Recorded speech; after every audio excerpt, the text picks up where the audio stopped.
Close your eyes and imagine. What if the things in life that cause us the greatest pain, the things that bring us grief, are challenges? Challenges designed to help us grow, to ultimately become what we were always meant to be. We feel like we've been buried, but what if, like a seed, we've been planted? And having been planted, we grow to become a mighty tree. Now, open your eyes. Open your eyes to this way of viewing life. Come with me as we explore your true, infinite, eternal nature. This is Grief to Growth, and I am your host, Brian Smith. Hey everybody, this is Brian back with another episode of Grief to Growth, and today I've got with me Karen Docherty. And Karen is a psychic medium. She's a mentor. She supports souls on both sides of the veil by bridging communication between the physical and non-physical world. Karen is very passionate about the healing power of these conversations for the person who's left Earth side after a loved one's passed, as well as for the soul who's now on the spirit side. She also teaches others to skillfully and reliably use and trust their own intuitive, maybe even psychic abilities so they can be fully connected to guidance from within and beyond. So with that, I want to welcome to Grief to Growth, Karen Docherty. Thank you, Brian. It's a pleasure to be here. I'm glad to meet you today, Karen. I think the work that you do is very special and very needed. We were talking before we got started, and wow, your video just went crazy. Yeah. Hang on a second. I don't think it's on your end. I was on a meeting. For everybody who's watching, we might have some technical issues because apparently Zoom did an upgrade recently that's causing some strange things. The other thing I found that sometimes people who are psychic and people who have had NDEs can cause electronics. So I don't know if you've had that experience or not. But getting back to the what we were talking about. So I think it's what you do is really, really important because people, they really want to know that their loved one is okay. We're not really sure how do we know that. But getting back to you for a second, how did you get started in this? How did you find out about your abilities? Well, as long as I can remember, so from early childhood, I was always aware of other people that weren't of this world, but I didn't know really the terminology. I didn't know who they were. I just knew that we weren't alone. And then as sort of I grew up, maybe 4, 5, 6, 7 years of age, it became a lot more intense at times. So it would be where I would then voice that to usually my grandmother, my father's mother. And she just used to say, don't worry about it, they don't harm you. So it's almost like it became normality for me, and I knew that she understood, so that made it normal for me. And then as I progressed into my teens and later teens, I was kind of receiving messages for people. It might be that I was out with friends and I would say, oh, your grandfather's here, and he's saying X, Y, and Z. And at that point in time, obviously I knew that not everyone did that, but I still didn't think I was a medium. I still just thought that it was something that I was able to do in a very normal way. It's the only way I can put it. Sometimes hard to describe. But then when I reached about 20 years old, it really intensified, and it got to a point where when I was going to sleep in the evening, I would hear lots of voices, lots of different voices, and it became quite overwhelming for me. So I went and spoke to a medium, and this medium had said to me, well, you know that you need to develop this. And I said, why? And she said, because you're a medium. And I still at that point didn't believe it. But as I looked back on my life, I was always fascinated with mediumship. I think my first book that I ever bought was a medium called Doris Stokes. She was an English medium, very well known over in the UK. And I had bought her book at the age of 10 and read it cover to cover. And I'd watched mediums and been fascinated with everything. So it all kind of made sense at that point as I went into development for that. But that did take some time to get there. Yeah. So your grandmother, she said, don't worry about it, they don't harm you. So she was assuming that they were actually there and you were seeing or hearing them. Do you know that does mediumship run in your family? Yes, I later learned that she was mediumistic and her sister was a medium who went out to work as a medium, whereas my grandmother didn't go out to work as a medium, but she used to, like my memories of her doing tea leaves and, speaking to people about everything to do with spirit, is in my memory, etched in my memory. So she was mediumistic as well, which is why she understood. Whereas my parents, it's not that they didn't like it or didn't understand it, but I just think that they thought I was making it up, or it was my imagination, or it was just Mhm. okay, yeah, yeah, that kind of thing. Whereas my grandmother, I knew that my grandmother actually understood, and she used to tell my dad all the time, "Oh, here's Karen, she brings spirit with her." And I remember her saying that so many times. So it all Hmm. kind of made sense later on. Okay. And so you mentioned that you saw medium. You said you need to develop this. So how do you go about developing it, especially when you're someone who's natural born medium? So what do you do to develop it? The development side of it really was more about understanding what was happening. So for me, the minute I sat in a home circle, we call it over here, it's a small circle of people that sit and develop together. Hmm. And it's very traditional from, 50, 60, 70 years ago. That's the way that mediumship was developed. So when I sat within that circle, it really just was there. It wasn't like I had to go looking for it or think, well, where am I getting this information from? It was just there the minute I started to talk. But the development of it was more about understanding how I was working as a medium, where I was receiving this information, and really the biggest thing for me, which I don't think a lot of people study enough, is the foundation of understanding that we are spirit first and foremost, and how we can connect to the other side. Yeah, that's a good point. So could you talk about that a little bit more, that we are spirit first and foremost? What does that mean to you? Yeah, so we all come from the spirit side of life. We are there before we come here, and then we are born into the physical. And that is why we all have psychic ability to varying degrees, because in the spirit side of life, it's a mind to mind communication, it's a thought communication. So there's nothing physical. When we come here and we are born here, most children up to the age of about 5 or 6 display that psychic ability all the time, whether they're seeing people, whether it's just things they pick up on. But the reason for that is that when then they go to school, usually the five senses are developed and the sixth sense just gets shelved, so they don't look at it. So later in life, it might come to the point where people feel that psychic connection and want to develop it at that point. But going back to where we come from and why we are spirit, when we are in this physical body, we are still spirit. And that's where all of our emotions come from. It's where our inner knowledge comes from. There's not one person that walks this earth that doesn't have their own intuition, their own psychic intuition, whether they call it a hunch, whether they call it intuition, whether they call it psychic, whatever way they look at that, it comes from somewhere out with the physical realms.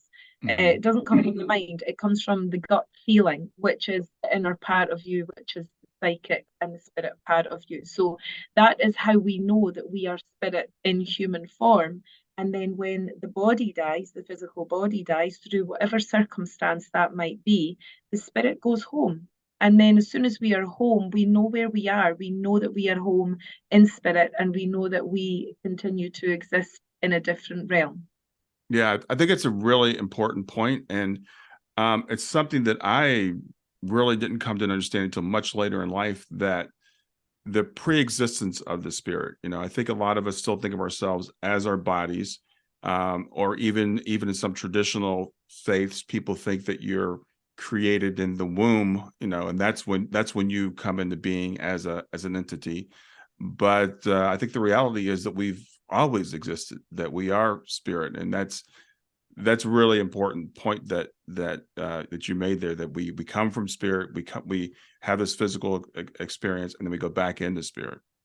Yeah, I think, there's so many different beliefs and there are so many different ways to look at things. And as someone who does this, I understand that it's sometimes hard to get your mind around that concept, especially if there has been conditioning of other belief systems. So I Mhm. think that that's not a bad thing if you don't know about this, or what, if you're just exploring it. I think it's something that is a very personal thing.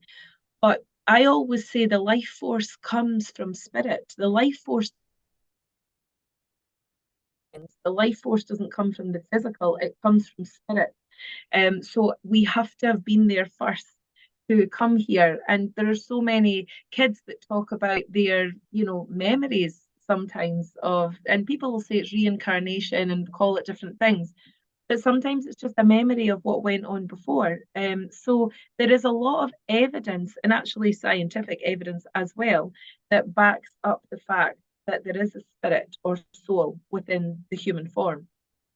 Yeah, so I want you to expand a little bit on what you just said. You said some people have memories and they'll call it reincarnation, but you seem to think it might be something else. What would that be?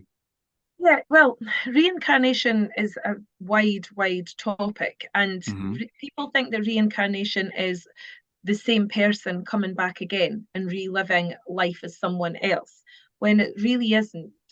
Reincarnation comes from maybe the same spirit. So, for instance, I am Karen on this earthly journey, and so the spirit of me will go home when my body dies, but it might be a different emanation of my spirit that comes back here again. So it's not me, because I've lived this life. I've had this time as Karen, and I've learned what I've learned, I've evolved in the way I have, and I've gone home. So there is no reason for me to come back here again.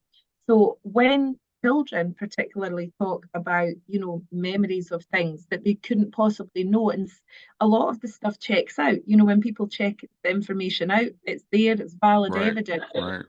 It's the connection to their spirit that they're picking up on. So it will be another emanation of their spirit that lived that life, but they are so connected.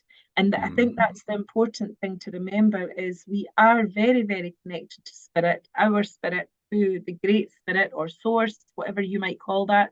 Hmm. Um, but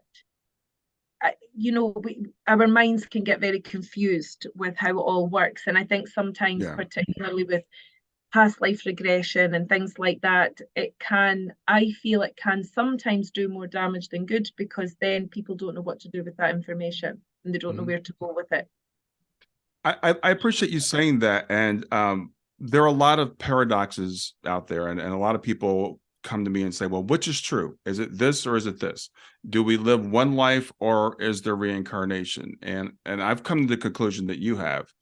It's really kind of both. I will never live again, obviously, as Brian, but there's levels of reality. There's like nestings, right? So the particular part of my spirit that chose this time to be Brian is only going to come here once, but there's a Yeah, greater part of me that's still already back home, that's lived all these other lives and will emanate in other ways, but the connection is so tight that we get confused and think we're the same. It reminds me yes. of a friend of mine had a near death experience, and she said she looked out and she saw all these people, and she's like, I didn't know whether they were other lives of mine or people that I had known, because I was so close to them that they felt like me. Absolutely, and that makes complete sense to me, given the way that I work. But I Mm-hmm. think also that feeling of our soul family, we have to remember too that because we come from there, we already have our soul or spirit family that we are connected with, even if we never knew them in this lifetime. They're still there, they're still part of us, it still will feel familiar to us, we will feel the love from those people. So it could be that your friend was either seeing her spirit family, or it could be different emanations of her spirit. It could be either. But I really like the way that, they looked at that, because sometimes I think, like I said, it gets very confusing. There's so much information out there that I don't know if people know what to believe or what to look at. And sometimes actually it does more damage, because then people just can't, perceive that information. So then they just say, oh, it doesn't exist, or it's rubbish, or they can't have that belief, which is a shame. Yeah, exactly. People get caught up in the details, and we think we want to know all the answers. I don't. First of all, I don't think we can even understand it from the human perspective, because the Mhm. things we're talking about are concepts that are beyond us. How can I be an individual and a collective at the same time? But I think we are. And you have to look at the overall picture, the overall, message and lesson is that we are spirit. We come from spirit. We go back to spirit. And I tell people, don't get caught up on the details of whether you're coming back here or not. Worry about that once you get there. Absolutely. I think, again, that's why, with past life regression and things, it's very interesting. Of course it is. But how do we even know what's coming from the subconscious mind of something that we might have picked up on from a TV show? Or, we don't know that information. So it can't be evidential as such. Some of it might be, but it can't all be. And like you've just said, I think that people get caught up in either what happens after this life, what happened before this life, but we have to realize that we are spirit in this life. And this is our time. This is Brian's time. This is Karen's time to exist in this world and see what happens, without getting too taken up with the before and after as well. Yeah, well, it reminds me what Jesus said. There's enough trouble for today, so stop. Don't worry about tomorrow. So this life is one life. You live this one life at this time, and then worry about the other stuff at that time. So you mentioned that, and I think everybody kind of knows this, mediumship can be healing. So what's your been experience with people coming to you and getting readings, and what ways does it help them heal? So yes, mediumship is for healing purposes. It's not for any other purpose. It's not for, there's many different ways to read, of course, but any reading that you have with a medium should make you feel uplifted and make you feel better and maybe give you clearer vision on things. So if someone was coming to me for a reading that was coming for things about their own life, maybe they need guidance, maybe there's something going on in life that's tough for them, that would be under a psychic reading. I would help that person, give them the guidance from what I was receiving from spirit and from what I was picking up from their own spirit and what was on their path. So that then gives them healing because they go away feeling so much better, so much clearer, and it kind of empowers them to live their life. If someone comes to me through grief, through losing someone, which is obviously the mediumship part of things, the healing that comes from that is quite amazing, and it's a completely different feel to the psychic. So when it's a mediumistic reading, you know that there is help going on for both sides of the veil. So when I connect with spirit as that part in the middle, I can feel the loved one in spirit receiving some nourishment from that communication. I can feel the person in front of me receiving the same nourishment from that communication. And I'm talking about soul nourishment where that is needed. It's something that needed to happen in that moment to help them through their grief or help them understand that their loved one is okay and that they still exist and that they will see them again. And even situations that might have come up where there's been conflict in a family and someone passes away, you can heal that too, just by having that conversation between spirit and the person in front of me. So there are many different ways that mediumship heals. But ultimately, whenever I'm with someone and they leave me, I know that there has been a great healing that takes place. And it's not a healing that's just in that moment. It's the healing that goes on and on and on. Because if it's empowering somebody, then they're living a better life because they know they're making better decisions or they're feeling more settled. If it's mediumistic, I know that when that person goes away, that information will be processed. They will have a stronger belief system because they've had evidence that their loved one is there. And it means that they themselves can connect with their loved one. And that does wonders for the person here. But for me, from a medium side of it, it also does wonders for the person in spirit because they also then feel like they got through. Like, yes, we got through, we got that communication forward. My daughter knows how much I'm there, or whoever it might be, And I think for them, I can feel the joy in spirit when I make a connection for them. Okay, because we don't often think of the person in spirit being healed. We think about mediumship for the healing of the person here, but and that goes to, I guess, the fact that the person in spirit, because there again, there's another belief, I believe, misguided, that when they go into spirit, they forget about the earth, they forget about, who here, they don't care, they've moved on. But I hear you saying that that's not the case. It's not the case. And if it was the case, then there would be no need for mediums. You know, there would be no need, there would be no purpose to a medium. There would be no need for me to be born into this world to be a medium if that was the case, because I would be working against the tide the whole time. But actually, what happens is naturally born mediums are there to provide that bridge if they choose to do that. Because Hmm. just because you're born a medium doesn't mean you have to do it. But usually it's a vocation, it's a calling of your soul that you can't resist and you can't ignore. And it's the most fulfilling thing ever. But our loved ones do not move on without us. They walk among us, they are beside us every day, but they do go on and have their involvement, their life in the spirit side of things. That doesn't mean they leave us. Yeah. So, when people, people go to mediums, and that's one way we can know our loved ones are still with us. But what about things like signs? How do we recognize signs? What kind of signs can we get, and how do we interpret them?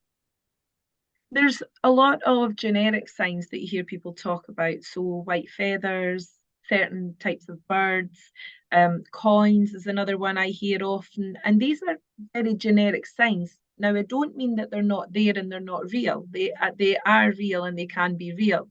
But I think the biggest thing to understand about your loved one in spirit is that they will communicate with you the way that they know you will understand them. So it might be a piece of music that comes on. You know, you're thinking of them, and suddenly on the radio, their song comes on. It might be that you feel their presence, but you can't see them. There's no rhyme or reason for you to think they're there other than a knowing that they are beside you. Um, Signs from spirit are very subtle. They're not big, they're not putting it on a billboard. It's very, very subtle, where they need to use a lot of energy to make that happen. It might be that you're driving along a street, and it's a street you've never been on before, and then you look at the name of the street and it's the name of the person in spirit. It could be any of these things that spirit will influence our minds right at that point to perceive and Hmm. take that in as a sign. The biggest thing that I say to people is don't discredit that. I think because our imaginations or our minds will kick in and say it's imagination. Our minds will tell us that we are imagining the whole thing. It was just because we wanted to think that or feel that. It's us that's doing all of this because our mind is there to protect us, right? So if our mind doesn't understand where that's coming from, then it will tell us it's not real.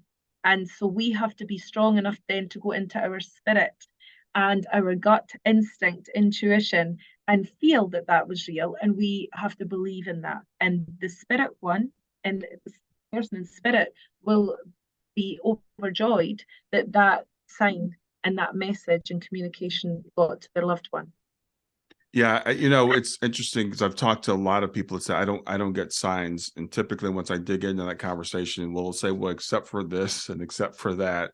But I think it can be confusing to people because they want to, we want to have like a dictionary of signs. These are all the signs I could possibly get. So, and they'll say, well, that can't be a sign that, like you said, I'm driving down the street with the same name on it, or a song coming on the radio, or you know, the signs can come in a lot of different ways.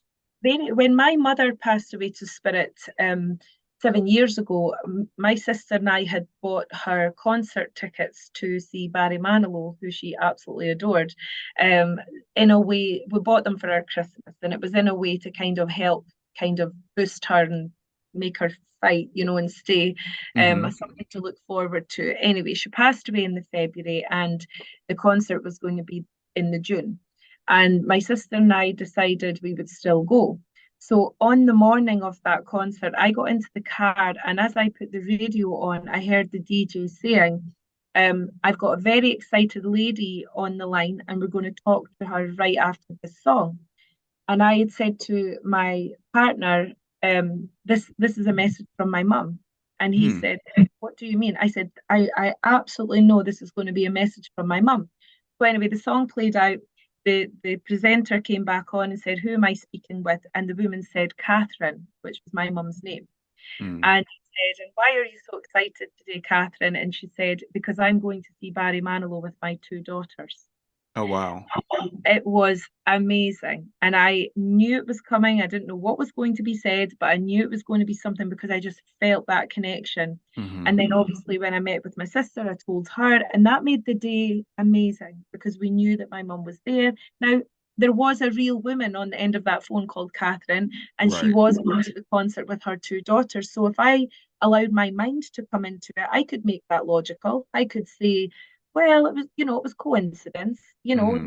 That woman was there, and but I didn't allow my mind to come into that because I absolutely knew that my mum had influenced me to switch the radio on right at that moment in time and listen to what they had to say. And that's how spirit works. It's not always that they are presenting the very physical thing. It could be that they are influencing our mind or eyes or ears to hear or see something in that moment that would resonate within us. Yes, I think that's a really, really good point because we don't understand how all this stuff works, and sometimes, as rational people, we think we're rational people. We're like, well, since I don't understand how it works, it must be a coincidence. But it happens so often, and I know in Yeah, mediumship, like for example, like in gallery readings, someone will say, "I've got a person here whose name is whatever," and they I was at a medium demonstration once, and there's a connection to white roses, and there's this and like four people will stand up and be absolutely. able to take all of those things. And it's like, how does spirit get us all in the same room? But it seems to happen. It does happen. And when I do my gallery readings, the same thing happens where I will give the evidence, put it out there, and there might be three or four people that can take that, or I'm working with someone, and then someone else puts their hand up and says, I can take all that too. And at that moment in time, I always say, well, I'm with this lady's mother at the moment, but it means that your mother might be pushing in at the same time and just bringing Hmm. something that you can take from this too. And if you think about it, the spirit side of life help all of this communication happen.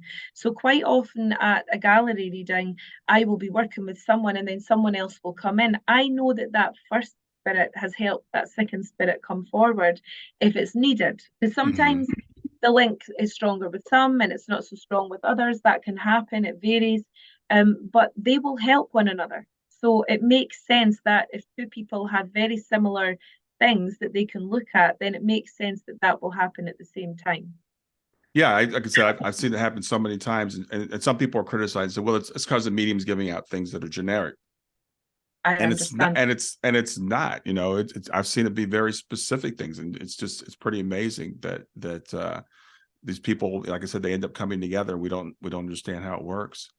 I So, think I was just going to add there, John Edward mm, is a medium that I've watched since I was a teenager. I loved John's work, and it just seemed that when he spoke, I it resonated with me. It's like mhm, when he spoke about spirit, I already knew that information, so I knew that we were on a kind of similar wavelength with things.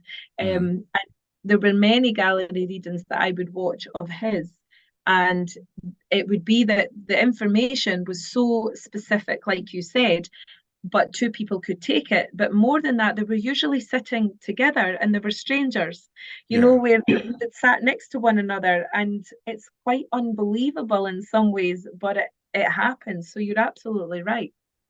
Yeah. Well, again, it goes back to we think we understand the physical world and we think it's all cause and effect and rational, and there are influences going on that come from outside the physical world that we don't understand. So we either shut it down and say it was just coincidence or it's my mind making it up, as opposed to accepting, yeah, there's a higher order of things that we live within, and Mhm. we can tap into that and we can accept it, and it becomes pretty magical. That is the word I use all the time is magic. It's something that word speaks to me because I just feel on every level with what I do with my mediumship. It just is like magic. And it brings so much to people. It brings so, I mean, I'm lucky. It brings so much to me. I'm very lucky and blessed to be able to be part of it. And it's difficult sometimes. It's not the easiest road at times doing mediumship. Mhm. It's a big responsibility. It's something that ethically and morally you have to take on and make sure you're doing what you're supposed to do and not doing more damage, or not, you're dealing with vulnerable people. Sometimes you're dealing with people who are dealing with grief, incredible grief. And so you have to be so aware of that and very humble about it. But at the same time, it's such a blessing. I would not like it at all if I couldn't do this. If I woke up one day and it wasn't there, I just would not be settled with that. Yeah. Have you found, you said you deal with people in grief, of course. Have you found that deep grief, can it block the communication? No, never. I think this is another thing that's out there quite a lot, I think, where maybe someone's been for a reading and it didn't work. And Mhm. unfortunately, sometimes the mediums have been the ones to say, oh, it was blocked, or, they couldn't get through because of the person, whatever emotional state they were in. For me, that makes no sense. For me, Mm. when someone comes to see me, even if they're in the deepest grief at that point, I will still be able to get a communicator through. I will still be able to help that person. But I would always recommend to people that they go for a reading when they are emotionally able to deal with it, because it's not for my sake. I will still get that communication, but you don't want someone going away still in an upset place. You want someone to walk away feeling like they had a good reading, a valid reading, something that helps them. And sometimes I think, I get asked, a lady messaged me last week saying that her mother just passed away and it was sudden and unexpected, and she wanted a reading that week. And in that circumstance, I would always say, no, like, please go away and just process what's happened, Mm. because this is a big deal. You have to process that. And I am here. I'm not going anywhere. So I will be here when the reading needs to take place. But you have to take care of the people here too. And sometimes I don't know that someone in emotional distress or deep grief can take it in the same way and process it, which is a shame, because then the spirit person knows that of their loved one. They know that their loved one is in that place. They want to come and help them. But I don't think the reading has the same effect if the person is in the depths of grief and it's too soon. Interesting. Yeah, because I've heard other people say, okay, well, the person on the other side, it has to be 6 months, or it has to be, whatever. That's such a myth. I heard that too. Before I done my mediumship, the old traditional way was, oh, it's 1 or 2 years, and I used to think, how does that make sense? If we go over to spirit, and I used to try and play about with it in my mind and try and understand. And then when I started to do my mediumship, um, I very much understood, because there was one day I was reading for 4 people, one after another, in the lady's house. And at the end of it, I only ever did 4 as a maximum, because it is quite depleting of energy when you're doing readings as well.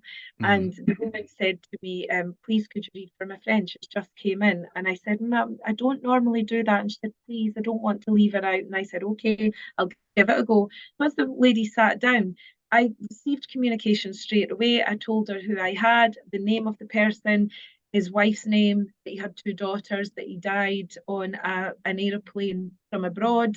He'd had a heart attack. I gave her all the information, and she just was looking blank. And I said to her, "Oh, I'm so sorry. Does this not make sense to you? I've maybe picked this up wrong, or it's not for you." And she Hmm. said, "No, it makes sense, but he just died this morning, and it's my Mm. friend's husband." And so that was the same day that that man was able to make a communication with me. So spirit can't, and it's happened numerous times since then. So Hmm. spirit don't have a time limit. But the other thing I would say is, if someone passes away and it's been traumatic or unexpected, sometimes that spirit person, if you like, has to deal with the emotions of suddenly being away from their physical life. So Mm. they still have to grieve for that physical life too. So sometimes it can be where you can pick up on the grief of that spirit too, but it's not the same as our grief. It's a different kind of grief, because we know where we are, we know that we'll see them again, we know that we're still with them. So it's a different kind of thing. But there are emotional traumatic situations that you feel on both sides. So although they can communicate, it's maybe a better reading if there's a little bit of time. Well, you just brought up another myth, let's say, that when we cross in the spirit, there are no negative emotions, that we can't feel sadness, we can't feel loneliness, we can't miss our loved ones. So what are your thoughts on that? Yeah, I mean, I think that we have to remember that we are emotional beings, and emotions and love come from the soul. So, of course, when we cross over, we're going to still have those feelings. It's not, I would say that you don't cross over and you're in a place where you can't accept where you are. I think that there's a lot out there, there's rescue circles and rescue mediums and things like that that say they have to move people on into the light and all of that. That's not my particular belief. I'm not saying it's right or wrong, but it's not my particular belief because I know that when we cross over, we know where we are, but we still can be sad. We still can feel like, if you think about it, if a father passes away suddenly, he will still have those sad feelings that he can't hug his children physically. He Hmm. will still have those feelings that his children are worried and upset. Where is dad? Where is he? Like he's just been taken away from us. That father in spirit is still going to feel for his family and Yeah. feel the wishes he could help. And when my mum crossed over, my sister couldn't really, she accepted it, but she was so upset. She phoned me one day and she was sobbing. And I said to her at that point, remember, mum can see this, and we have to remember that we have to help mum too.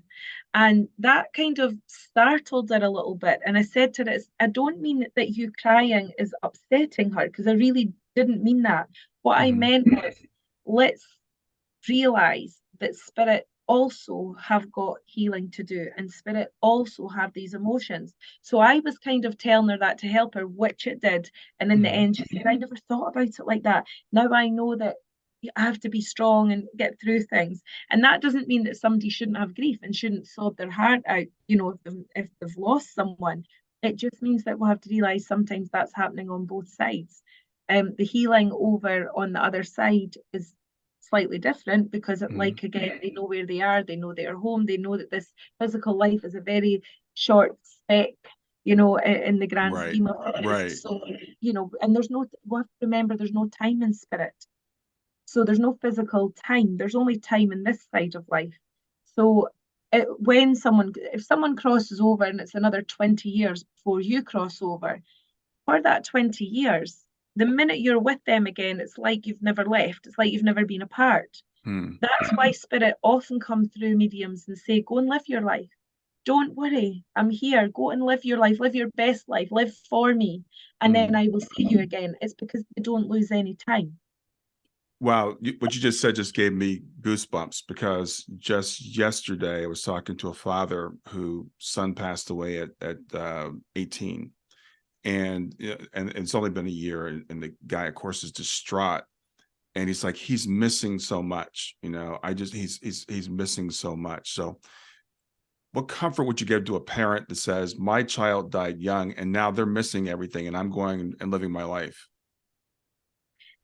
Just again, I would say, that's the first thing we'll have to know is that they're not missing out, because obviously children should never cross before their parents. That's not the natural way that it's supposed to happen. So it's always, I think it's the biggest thing that anyone could deal with in this life, is losing a child. Hmm. Hmm. So we're always going to feel like they were only 18. They had a life ahead of them. They didn't get to live their time out here. They didn't get to live their life, and they're missing things. And here I am living without them and just getting on with normal life. Right. I would always say, remember that time thing, that there is no time, there is no divide. That time that you feel you're doing here in physical years is not happening on the other side. So the minute you are with your son again, it will be like no time has passed. It will just be Right. this strong connection.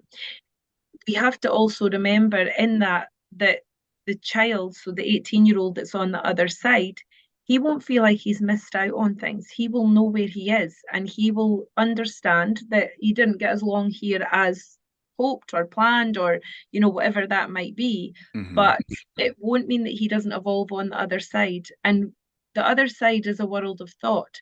So we still get to do or think about the things that we love. And that's how the jokes come about, of people saying, oh, my mum will be lying on a beach in Spain somewhere, having a glass of wine or something. It's Hmm. because if we think about that over there, then that's where we are. So they don't miss out, they still evolve, they still develop, but the day that you see them again, it's like there has been no time. Yeah.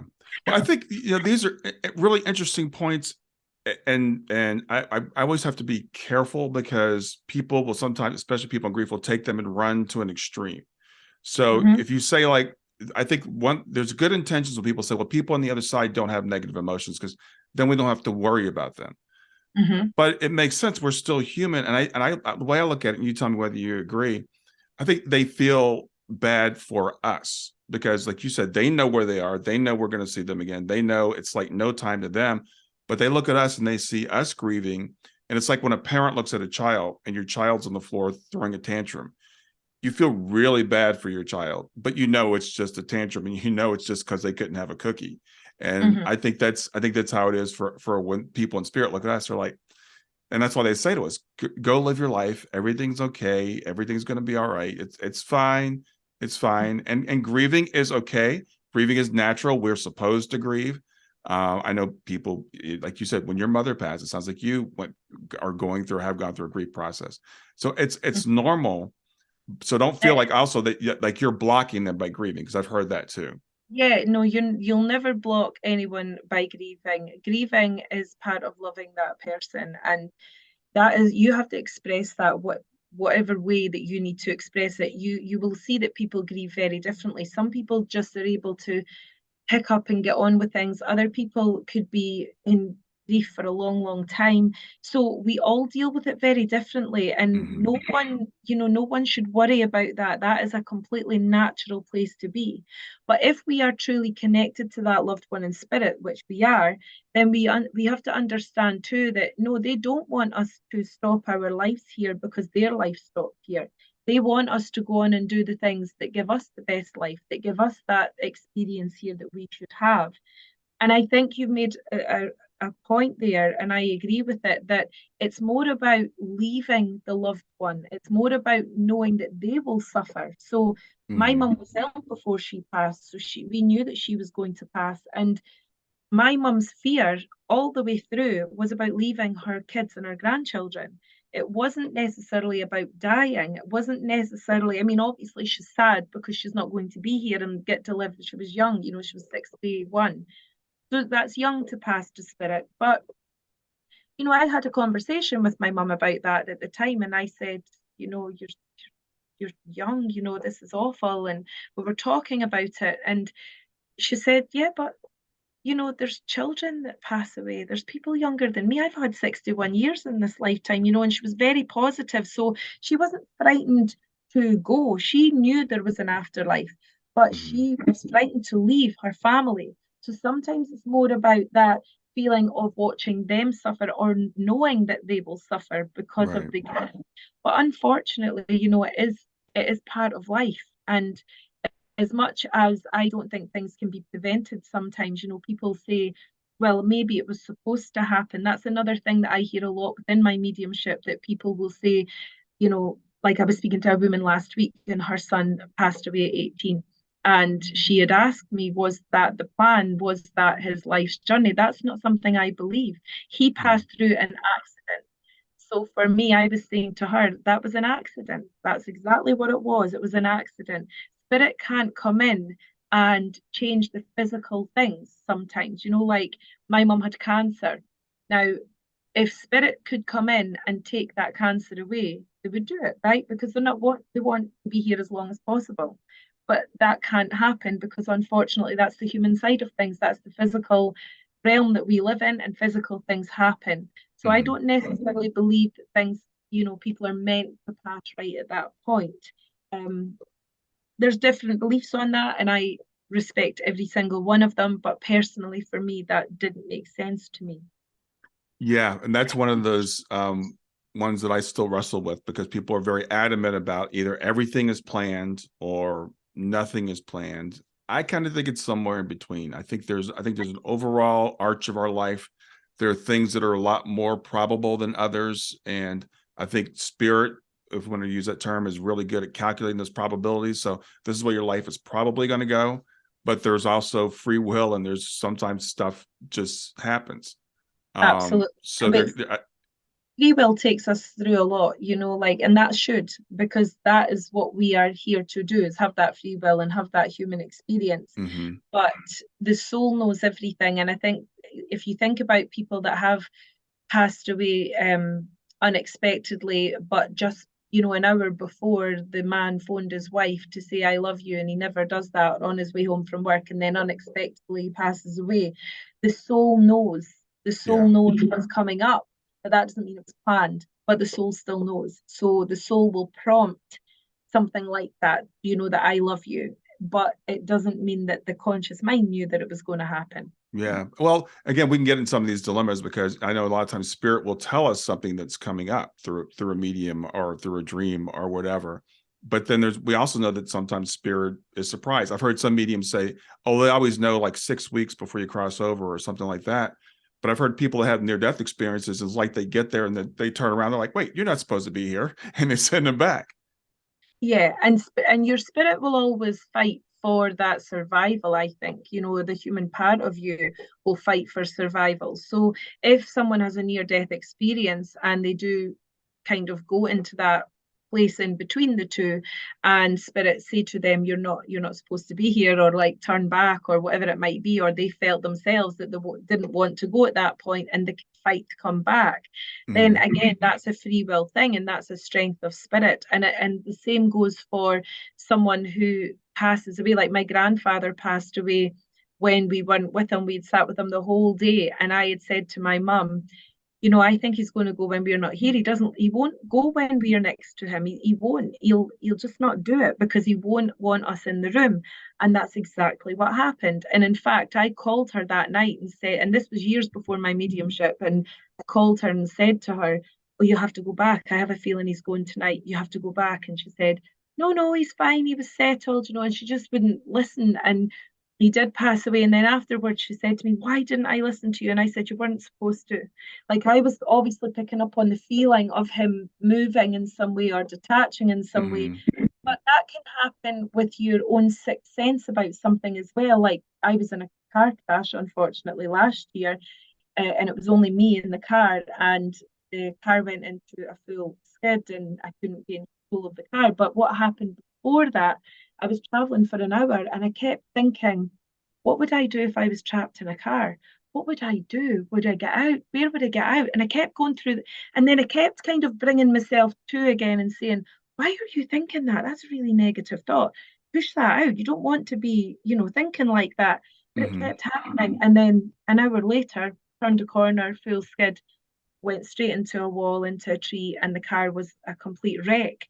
And I didn't have one scratch on me. So I knew after it, I thought, Karen, you were being told. You were being told, and you of all people should have listened. You of all people should have realized this was some message and just been careful, slowed down, whatever it might have been to go around that corner. But I didn't, because the human side of me was thinking about, well, what am I going to buy for tea tonight? What am I going to do with the kids at the weekend? So your soul will always speak to you, whether it's this side of life or that side of life. It will always be there. Yeah, absolutely. Well, yeah, there are those prompts that we have sometimes, and then we get back into can we avoid things or not, and why do we get them? And I don't know. It's interesting because there's a woman that kept having these visions that she was going to die in childbirth, and for a very specific thing, and kept telling her husband and her doctors and everybody, and they're like, okay, you're just making this up. This is all in your head. And finally, she convinced one anesthesiologist to at least bring in an extra crash cart or something. And of course, she had that exact condition she thought she was going to have. And it's an interesting dilemma because she just knew she was going to die. And it's like, well, she did die, but it was only for like 37 seconds. And they were able to bring her back because she had the vision. So again, it's like, was it predestined? Was it preordained? Was she supposed to save herself? We'll never know. Yeah, and my view on that would be that her soul absolutely knew what was going on and she wasn't supposed to go. So then that warning was there and she Yeah. listened to it. And Yeah. I've had, I had an ectopic pregnancy and knew it was ectopic and told the doctors that after getting the positive pregnancy test, this is not going to go as planned, this is ectopic. And they looked at me like, why are you saying this? It's all fine. Mm. You're fine. Your bloods are fine. Everything was fine. And they sent me home and I phoned again and said, I promise you this is ectopic. I can see it. I know that I'm going to have to come to hospital. No, no, no. And then 3 days later, lo and behold, rushed into hospital. The tube had ruptured. It was ectopic. They got me into Mm. surgery straight away. And even the midwife who I'd spoken to came and apologized and said, I'm so sorry. I didn't think that there was no signs. And I said, it's not your fault. But I knew my Yeah. soul was telling me that that was going to happen. So Wow. if it's a strong feeling like that for any listeners, if you have such a strong feeling, don't go into a panic about it, but try to kind of understand that you're not making this up. This is something that's going on if it's as strong as that. Absolutely. Well, we're getting short on time. I've been really enjoying having this conversation with you. I do want to ask you about spirit guides, because we've been told we have spirit guides. How do we know who they are? How do we get in touch with them? How can you help us with that? So we all have a spirit team, regardless of what we do in life. We all have a spirit guide, a spirit team, and it's different guides at different times. So it's almost like being in, elementary school. You wouldn't have the same teacher that you would have in college. So it's a different kind of teachers and guides come in at different times, depending on what you need. I always say to people, don't panic about trying to get in touch with your guides. This is another thing that's out there. You need to know who your guides are. You don't really need to know who they are, but if you do know who they are, you can create a really nice relationship with them. So if you do want to, connect with your guides, meditation is a great way to do it. Sitting in the silence, creating that space for yourself that's just you. So it might just be a walk in the park, it might just be sitting outside in the sunshine. It could be sitting for meditation purposes. Any way that you do it, it's about creating that quiet space for you just connect with yourself first and foremost, but then to put the thought out there to your spirit team, please come forward. I would love to connect with you. And they will do it at the right time. Hmm. Yeah, that's one of those things that I'm really interested, or it's interesting to me because I guess if we were supposed to know who our guides were and they were supposed to talk to us directly, they would. So I think there's that. It kind of goes back to free will. It kind of goes back to, if you look at it like this is like a school or whatever. You don't want someone telling you all the answers to everything all the time, right? We're here to figure some of this stuff for ourselves. So the guides are there to, I think, kind of keep us not too far off the path, but they're also not here to do it all for us. 100%. And I say to my students all the time, don't become obsessed with who your guides are, because if they are going to come in so that you know them, then they will do that in their own time and you will realize that that connection is there. And through mediumship, obviously through my work and over the years, I know quite a few of my guides now, and I do have a lovely relationship with them. I can speak openly to them and feel them coming in and feel the Hmm. different ones coming in and out. But that's taken a long, long time to get to that point. And it's mainly for the purposes of helping my mediumship. It's not really for the purposes of helping me with my human life. I have to figure those answers out just the same as everyone else. Yeah, I think that's part of the point. That's why we're here, is to figure those things out. Well, It is. Karen, it's been really great getting to know you. Let people know how they can work with you and how they can reach you. So anyone can reach me at karenpsychic.com, and at that website you can connect with me for personal consultations or for mentorship or courses. And I think there's a big interest out there for mentoring purposes. My mentorships are one-to-one. It is me and the student. I don't take a lot of students on because I feel that anyone looking at building their psychic link or their mediumship, I felt in the early days for me there weren't a lot of teachers that were doing the one-to-one. It was like generic courses as such. So Hmm. that's why I do my mentorship. So you can connect with me for that at karenpsychic.com, or for courses or for personal consultations. Awesome. Karen, really great talking to you today. Enjoy the rest of your day. Thank you so much for inviting me. It's been an absolute pleasure. I'm excited to announce I have a great new resource. It's called GEMS, 4 Steps to Move from Grief to Joy. And what it is, it's 4 things that I've found that I do on a daily basis to help me to navigate my grief. and I'm offering it to you free of charge. It's a free download. Just go to my website, www.grieftogrowth.com/gems, GEMS, and grab it there for free. I hope you enjoy it.